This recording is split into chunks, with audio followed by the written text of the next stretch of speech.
Hello you guys, welcome back to my YouTube channel.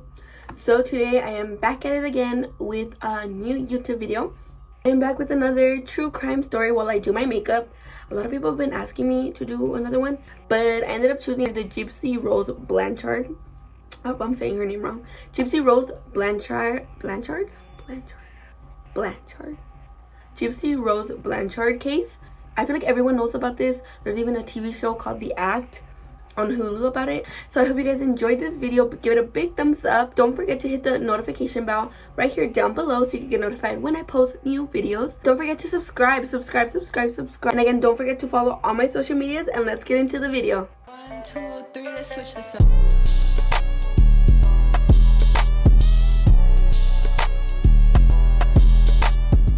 And we're going to start off the story with Gypsy Rose Blanchard herself. She was born July 24th, 1991. She suffered from illnesses like leukemia, asthma, and muscular dystrophy, or MS. And according to her mother, she had the mental capacity of a 7-year-old child, and she claimed this was due to her premature birth. She was also confined to a wheelchair and had a feeding tube in her stomach, and had to sleep with those like oxygen masks, you know, like those big masks that like supply you oxygen. So she did have many things that made her basically she had a lot of stuff going on. She had a whole lot of issues going on, and apparently many chronic illnesses were reported. So it's not like it was just this, it's a whole list of a bunch of other stuff. And then her mother is, of course, Dee Blanchard. Her real name is actually Claudine, I believe. And she took her, basically her first priority was to take care of Gypsy. And Dee was off the bat to many people, or was known to many people as being really weird. Well, people didn't really like her, like people who knew her, you know what I mean, because they would catch her stealing, and she was just very manipulative, and she was very toxic to be around. But for a while she was a nurse aide, which is basically you just take care of those who are sick. And she took care of her mother, actually. So her mother was actually really sick, I believe. I don't know, I couldn't find exactly what she had, but her mother was really sick. So Dee took care of her. She ended up passing away, and a while later her family started like becoming a little started becoming really suspicious of her, because it was just really weird. They started theorizing or suspecting that maybe Dee had something to do with the murder of her mother, because she was the one taking care of her. And they think that maybe she was either poisoning her or not feeding her well. Like, how was she gonna get better if she was not getting well nourished and she was probably being poisoned? But at age 24 she fell pregnant with her first child, and the father of the child was Rod. She was actually 24 at the time that she fell pregnant. And y'all want to guess how old the guy was? Older? No, he was 17. He was a minor. So homegirl fell pregnant at the age of 24 with the 17-year-old baby. Imagine. So in finding out that Dee was pregnant, they decided to get married. So even though he was 17, he got married to Dee. And actually right before I think a month before Gypsy was born, they decided to separate. He decided to separate. Rod decided to end the marriage. He felt like they were getting married for the wrong reasons. He didn't love her. I believe she was trying her best to get him back, you know what I mean? But he was just like, no, like, we ain't vibing. I don't really like you like that. So then, of course, after giving birth, you know, she wasn't with her baby daddy no more. So Dee ended up moving into her father's house and her stepmother. And then just at 3 months old, Dee self-diagnosed Gypsy is having sleep apnea. So she took her to a specialist. I'm not sure if it was a doctor or a specialist, and they ended up having to stay at the hospital quite a bunch. And they ended up finding that she didn't have that. Also, like, they kind of just were like, yeah, baby girl, she don't have that, so I don't know, you can leave. So then at the age around 7-8, Gypsy was on her grandpa's motorcycle when she like had an accident, and she ended up suffering an injury to her knee. Dee claimed that it would take many surgeries for her knee to get back to or to heal, basically. After this is when Gypsy started using the wheelchair. Then in 2nd grade, Dee made the decision of taking out Gypsy from school, and this is when she started homeschooling her. But I feel like these are like very strong signs of abusive relationship. I mean, if you guys have ever researched abusive relationship and the tendencies of abusive relationships, it's basically like the person you're trying to abuse, you seclude them from everyone. And so throughout this time, Dee Dee and Gypsy were still staying at her dad's and stepmother's place. She was living there, you know what I mean? She was trying to contribute to the household, I guess, and she would make food for her stepmother. And this is when they started noticing that like Dee Dee's stepmother was becoming sick, and she was getting really, really sick to the point where they thought she was gonna die. And Dee Dee started taking care of her and all that because she was like a nursing aide. But then, you know, like there would be like instances where I don't know where exactly she was going to, but Dee Dee, I guess, would go on vacation or something, or just like be out of town and not make food, you know what I mean? They would eat, like they would make their own food. And all of a sudden her stepmom was fine. Like her stepmom did not feel sick. She was actually getting better. And then as soon as Dee Dee pulled up, she started getting sick again. So this is when they started, like, they were like, huh, something seems a little wrong here. So they ended up realizing that it was probably Dee Dee that was causing like her stepmom to become sick. And they ended up figuring out that Dee Dee was putting weed killer into the food of the stepmom's food. Girl, like, you didn't even try to make it seem weird, you know what I mean? Like, you purposely made yourself put yourself in that position to get caught like that. And Dee Dee ended up moving out because Dee Dee was trying to murder her stepmom. So her stepmom was like, I want you out of here. So then, you know, they kick her out basically. She moves to Slidell. So then while in Slidell, Dee Dee actually got public housing and also got public assistance, which basically is, you know, like government housing, I'm guessing, and like government help. Like she was getting checks from the government for taking care of her very, very sick child, Gypsy. And she was also getting child support from Rod. She was getting around $1,200 a month. And then most of her time in Slidell was spent literally of her just trying to find specialists in children's hospitals to treat Gypsy. And as she was like looking for a specialist to help her out, she added more to the list. So now Gypsy was having hearing problems, vision problems, again more problems with MS, and now she was suffering from multiple seizures. In order to help her out, the doctors did give Gypsy some anti-seizure medicine, and they also gave her a treatment for her MS, and I believe they put plugs in her ears for her to help with her hearing. And I don't know if you guys, I'm pretty sure you guys know what type of glasses I'm talking about, but they made it, I guess they also gave her those really, really huge thick glasses for her vision. And over the time she did have to go through many surgeries for the stuff that Dee Dee claimed she had. Then in 2005, Hurricane Katrina hit. And when Hurricane Katrina hit, it affected a bunch of families, including Dee Dee and Gypsy. And they lost a bunch of their medical records. They've lost their house. They lost everything, basically. And they ended up staying in a shelter for people with special needs for a good while. And that's where a doctor actually recommended that they move to Missouri because there was a lot of specialists around that area. So actually in 2008, Habitats for Humanity ended up building a house for Gypsy and Dee Dee with a hot tub, a ramp for Gypsy's wheelchair. And it was a really nice house. And from like Habitats of Humanity giving them this house, they actually got a bunch of attention from the media. So a lot of people started, you know, like, of course everyone's gonna be like, oh my god, like someone's building a house for them, you know what I mean, a free house, you know what I mean, with a hot tub and a wheelchair. And then they start seeing at the family that's inside the house, which is a little girl who suffers with all these illnesses, and a mom who's doing it all by herself. If I were to see them, I would be like, oh, like that's so sweet. Like, and so they end up getting a bunch of attention, and a bunch of charities started getting in contact with them to, you know, give them money and like pay for the medical bills and the medicines. People probably have trust issues because of them now. And Rod, Gypsy's father, actually did try to be he tried to be his best involved as he could with Gypsy, but my homegirl Dee Dee was possessive and very controlling. He would also send gifts and call often. So then this is when I think Rod should have started noticing something. He called to say happy birthday to her, and of course he spoke to Dee Dee first. He was, you know, like just letting her know, like, hey, I'm calling to wish my daughter happy 18th birthday, you know, she's an adult. And then Dee Dee goes, you know what, hold your roll. Yeah, you can say happy birthday to her daughter, but don't tell her she's 18. She doesn't know she's 18. And he was like, what? She's like, yeah, like you have to remember that she has the brain of a 7-year-old, so she thinks she's 14. So tell her when you tell her happy birthday, say happy 14th birthday, not 18th birthday. And you know, just to keep on adding to everything, she would tell the neighbors like, yeah, my baby daddy's a drug addict, an alcoholic, he was an abusive, He was abusive. He never accepted our daughter. He never sent him. And you guys, everyone loved Gypsy. You know what I mean? She was a sweetheart. So I noticed it too in the I noticed it also in the videos or in the interviews.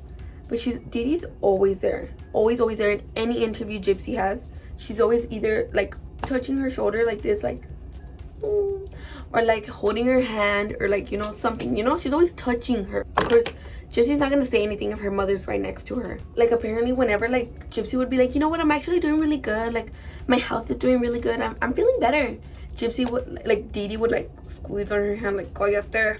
And so then that's when Gypsy would just be like, oh. And so, as you guys know, she was in Missouri because of all the specialists that were available. And so she went to go see a neurologist.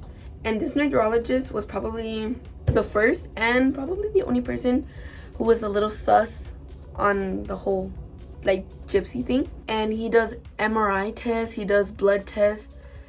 And he basically concludes that the diagnosis Gypsy has had was incorrect. She had no signs of MS at all. And I'm guessing from these MRI tests that he did, he was able to conclude or find that Gypsy actually had muscle in her legs, which means she was probably able to walk. And he was just becoming really curious with the whole situation. And so then, of course, Didi's like, you know what? You're asking too many questions, or I don't like what you found, and I don't like that you're questioning me. But no, Didi ended up taking Gypsy, never went back to that dude. And that honestly just made the doctor even more suspicious. Like, why? I tell her all these things. I tell her she probably doesn't have MS. She can't walk. So, and then they just disappear. Like, they never come back. So he was kind of like, so he ended up contacting Gypsy's old doctors that he had when they lived, I'm guessing with the parent. And they found the same results as well. The MRI and the blood tests they had done, they concluded that there wasn't no abnormalities that would suggest MS. He ended up, I guess, writing in the medical record, Munchausen syndrome by proxy. So when I saw like Munchausen syndrome by proxy, I was like, what the freak is this? And I'm gonna literally read it off right off my iPad because it's a whole thing. Let me tell you guys. It is a mental health problem in which a caregiver makes up or causes an illness or injury in a person under his or her care, such as a child, an elderly adult, or a person who has a disability. Because vulnerable people are the victims, MSBP is a form of child abuse or elder abuse. And everyone just, in a way, told him to shut up. Like, you know, they were like, you need to stop. You need to stop trying to prove that this lady is making up, or stop trying to make it seem like this lady's making illnesses up. Gypsy and Didi were loved by everyone. Everyone loved them. They looked like a sweet little old mother and daughter. And they just loved them. They were on the media all the time.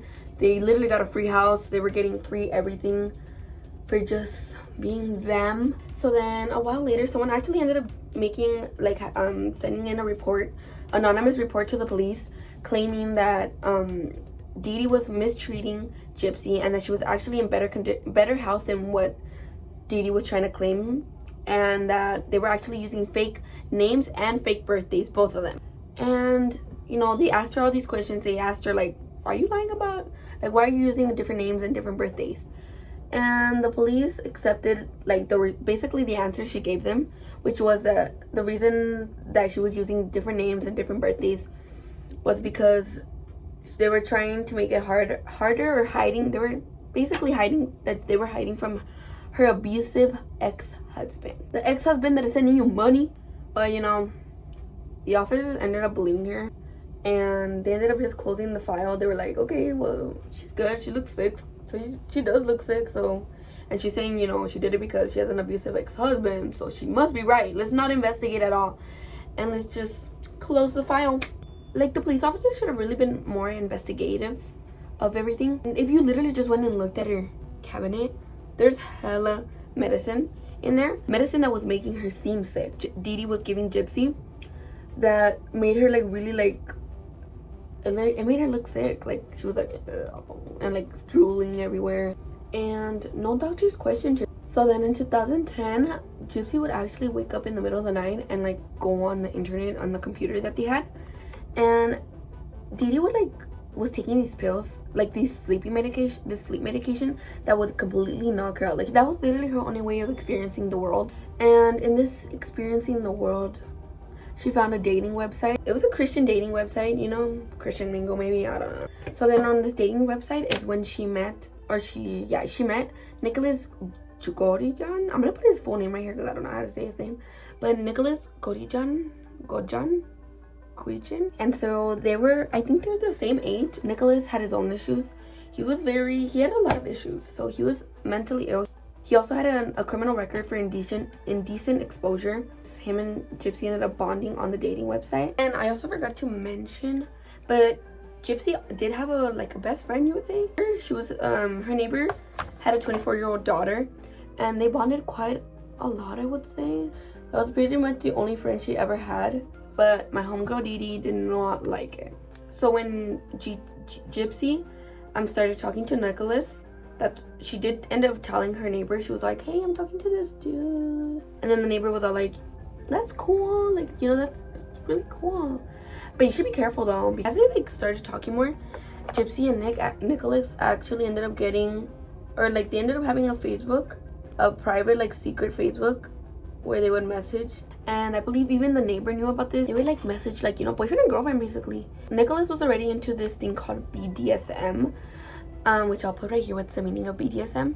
While they're messaging on Facebook, that's when he introduced Gypsy to BDSM. Gypsy would play along with it. She would dress up for him. And so I don't know if you guys have seen it. I've seen these pictures before, and I feel like they're notorious. Like when I think of the case, I see these pictures in my mind, which are all these pictures of her in wigs, in different characters.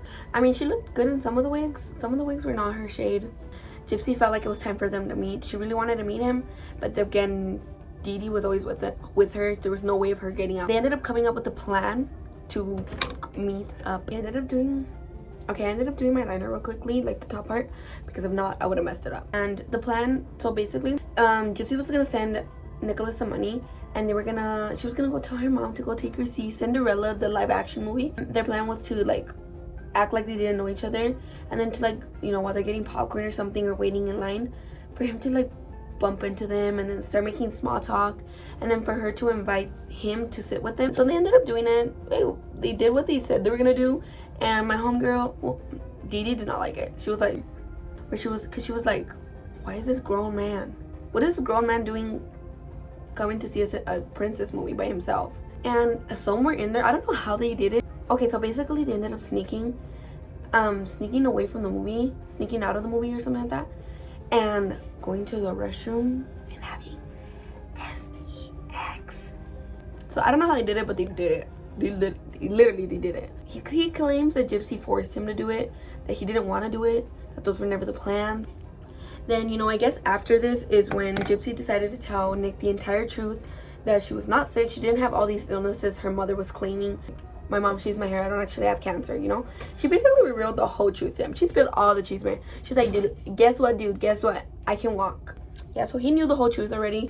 I guess somewhere after him finding out the truth, he offered the chance to murder her. So he was like, if you want me, I'll kill her or whatever. And apparently Gypsy was like, no, I don't want you to kill my mom. It's like, oh, okay, never mind. One random night, Gypsy and Didi ended up getting into this huge fight. It was good enough of a fight for Gypsy to call up Nicholas and be like, you know what, kill her, I want you to do it. And he was like, okay, I'm down, whatever. And they ended up making a plan to murder Didi. So on June 29th, 2015, Nick goes to their home, and he basically was like, I'm outside, dude, I'm ready to kill her. And Gypsy was like, dude, I got you. I got tape, or what is it? Yeah, so she was like, so she messaged him saying, I got gloves, I got duct tape, I got a knife for you, baby boy, I got everything ready for you. He goes into the room, and as soon as he goes into the room, Didi wakes up, and she's like, what the frick, this hoe's in my room. And he doesn't even give her the chance. He immediately starts stabbing her. And apparently, I saw one report. I'm not exactly if this is exactly, because it was claimed that he just stabbed her a bunch of times, but I think it's believed he stabbed her 17 times. After Nicholas murdered Didi, they did end up going into Gypsy's room and doing it. SEXEX. After that, they ended up, I'm guessing she had money stashed away. It was a total of $4,000, and they stayed at a motel. And at this motel, y'all can guess what they did. At this motel is when they mailed They mailed the knife that they used to that he used to murder Dee Dee with to his own house in Wisconsin. He did let his family know that he was gonna be taking a girl home with him, and he told his family that she was homeless and that she was suffering from abuse. And they ended up taking a Greyhound bus to Wisconsin. So when in Wisconsin, Gypsy did actually like it was a few days later, Gypsy did end up asking Nicholas to post update on a status on Dee's Facebook. Looking at, she was keeping an eye out for reports on her dead mother's body, and there was no reports, which meant like nobody had found her body. So she was starting to feel bad, and so he ended up posting. I'm gonna have to bleep it out, and I'll post it right here so I don't have to say all of it. But that is dead. Everyone was confused, like, why is she posting this? You know, they're very sweet. She would never post any of this. This is when the neighbor, the 24-year-old friend, and her and her mother end up going next door, and they knock on the door. Nobody answers, and so they start trying to look in through windows, and you can't really see through the windows. There's like this little like film over it that doesn't allow you to see through the windows. But then they ended up finding a window that was like cracked open, and so I believe the 24-year-old neighbor is the one that goes through the window. She doesn't go too far in, she just like peeks in through the window, and she sees that the wheelchair is there. So she's all like, okay, we know for a fact Gypsy has to be here because she can't leave without her wheelchair. And so they end up calling the police. The police gets there. They end up getting a warrant to actually go inside of the house. Everything seemed normal, you know what I mean? The house didn't seem like something like they had left or something. That's when they get to Dee Dee's room and find her body like in a pool of blood. They keep on searching the rest of the house. They find that Gypsy is not there, and that's when they start getting really worried, because if all her medicine is there, if her wheelchair is there, then that means she's most likely like in a lot of danger, because she needs her wheelchair, she needs her medications. You know, she is in a bunch of medications cabinet again. And then they start questioning the neighbors and all that. And when they question the 24-year-old best friend of Gypsy, she does end up telling them that Gypsy had told her about a boyfriend, and that she had a secret Facebook where they would message. The post that they got on, they were like, we're gonna try and see if, let's just pull up the IP address, which basically the IP address tells you who was the one who actually posted it and where they posted it from. So they get the IP address, and they find out that it's in Wisconsin, and the house, you know, the address and everything, they figure out who it was. They pull up to Wisconsin basically on Nicholas and Gypsy, and right away they both surrender. So then once they end up getting taken back to Missouri, everyone starts walking, like everyone's literally like so happy that Gypsy's back. They're like, yay, she's saved.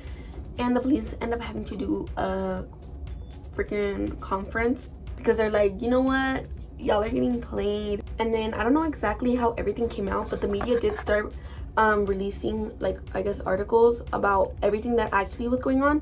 So the fact that Gypsy did not actually need a wheelchair, she was actually didn't have any of the illnesses her mother had claimed. The whole town was like, what the, like, they were shook. And then during the questioning, Nicholas did not even hesitate to spill the tea. He literally said right away, he's like, yeah, we murdered her, this is what happened.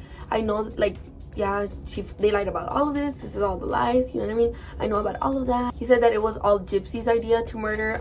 He was just kind of like, you know, forced into it. They went to go interrogate or question Gypsy, and she was honestly just like she didn't say anything. Nicholas was the one that was kind of like, in a way, like freaking out, like he just spilled all the beans. And my homegirl Gypsy was just chill. She was like, and then as soon as they told her like that her mom was dead, like that the mom was dead, that's when she was like, you know, fake crying. She was like, they told her, they're like, dude, Nicholas spilled all the cheese, man. Like, he literally spilled all the tea on you, so we know you don't have to fake it. And she was all like, frick. And then that's when she started telling all the truth. Like, yeah, she literally forced me to do all this medicine. She forced me to get a tube, like a feeding tube. She forced me to stay in a wheelchair my entire basically childhood, and she forced me to shave my head. She forced me to lie about all these illnesses. She basically claimed the complete opposite as Nick. She said that it was actually Nicholas's idea to kill her mother. And you know, with all this information coming out, it was a little shocking, you know. People were like, also like, they were like, what the frick? But what people started also realizing, and like they started like, wow, like what the frick, was the fact that you like think about it, the first thing you hear is like, oh my god, she killed her mother. Like she literally killed her mother. Like what a monster. But then you start analyzing it and you're like, her mother was a monster. Like she was literally being abused this entire time by her mother. Gypsy's attorney ended up requesting the medical records, and we'll quickly hold up. Yeah, I can't find my pintitas. Okay, we're back. So he ended up requesting the medical records, where this is where he saw everything that Diddy had claimed Gypsy had, and it was a whole list, y'all. Like he was literally like, I found literally the jackpot to getting my client a better deal. So he ended up working out a plea deal bargain for second-degree murder. So if she were to take this, but basically it was a plea deal that she would only be charged with second-degree murder instead of having to go through a whole trial and her possibly get more. So she ended up agreeing to the plea deal, and that would end up with her having 10 years in jail with the chance of parole, or the eligibility of parole, in 2024. Oh y'all, and if you guys are wondering, I got these lashes from Cremosa Lashes. These are the Gemini lashes, and I have a code with her, looksbyaolany, in all caps, if you guys ever want anything from her. And it was a pretty simple thing for her. Like it went right, like she got sentenced right away really quickly. But for Nicholas, homeboy had a little trouble. In December of 2017, the judge set trial to begin in November of 2019. So that would almost be a year he would have to wait just for the trial to begin. That doesn't even include how long it would take for the trial to be, all the evidence and all that. You know, trials do take a while sometimes. So then in the trial, his attorneys ended up, oh my god, I just realized, what the frick, my dress got filled with mascara. So in the trial, his attorneys ended up claiming that he was actually autistic, and basically that Gypsy manipulated him into killing her mother. And the jury ended up having 3 options. So they had the option to find him, I'm gonna read it because it's a lot, it's actually like a good amount of options they had. So he had the option to find him either guilty or non-guilty for one of the 3 murder charges, which the first one was involuntary manslaughter, first-degree murder, or second-degree murder. And it took the jury around 2 hours to find a verdict, and their verdict ended up being, they found him guilty on first-degree murder and armed criminal action. So those were his charges that he was found guilty on. Then in February 19, he was actually sentenced to life in prison, and that's basically the end of the story. Now this is a very kind of controversial trial thing, because you can see it in many different points. I like to look at every single side of the story, and so I see it through the court side, which at the end of the day, a lot of people believe that they shouldn't have gotten as many years as he did. Like they don't think Gypsy should have served, or should be serving as many as she has. I see the court side. They murdered somebody, they planned the murder, and you have to find them guilty. But at the end of the day, if my homegirl Didi was still alive and they would have caught her, she would have easily been charged for that, because like for sure even maybe life in prison, because that's literally I think that there have even been people who have claimed that that's the worst type, like that's literally the worst case of child abuse, like right there, you know what I mean? And so it's just very, so yeah, again, make sure you guys let me know in the comments down below what you guys think, what are your guys' opinion. And I hope you guys like this video, give it a big thumbs up, turn on your notifications, subscribe for more, and follow all my social medias down below. And I hope you guys enjoyed this video, and I will see you guys next time. Bye.